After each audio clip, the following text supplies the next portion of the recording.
संसद में बजट को लेकर राहुल गांधी ने सरकार को जमकर घेरा था। अब केंद्रीय मंत्री पीयूष गोयल ने पूर्व यूपीए सरकार पर निशाना साधा है।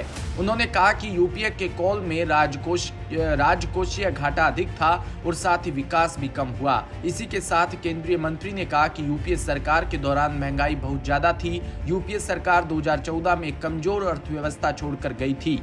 यूपीए के समय में राजकोषीय घाटा बहुत ज्यादा था, महंगाई बहुत ज्यादा थी, विकास दर कम था, विदेशी मुद्रा विनिमय दर कम थी। केंद्रीय मंत्री पीयूष गोयल ने साथ ही कहा कि यूपीए के 10 साल का शासन एक असफल मॉडल है।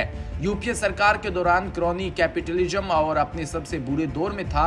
बड़े बड़े भ्रष्टाचार के घोटाले हुए। पी चिदंबरम ने यूपीए सरकार की विफलताओं को यह कहकर उचित ठहराने की कोशिश की कि वैश्विक अर्थव्यवस्था की धीमी गति से बढ़ रही थी, लेकिन असल में यूपीए सरकार के दौरान अर्थव्यवस्था निराशा की स्थिति में थी।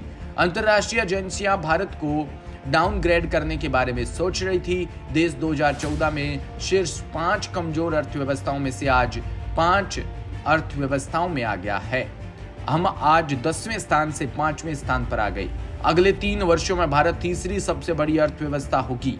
बजट पर लोकसभा में राहुल गांधी के भाषण पर पीयूष गोयल ने प्रतिक्रिया देते हुए कहा कि उनका भाषण संवैधानिक अधिकारियों पर आक्षेप लगाने के बारे में था। राहुल गांधी ने तर्कहीन दावे और मांगे की है। राहुल गांधी ने झूठ बोला है। उन्होंने ऐसे दावे किए जो निराधार थे। उन्होंने 140 करोड़ भारतीयों के संकल्प को कमजोर किया है।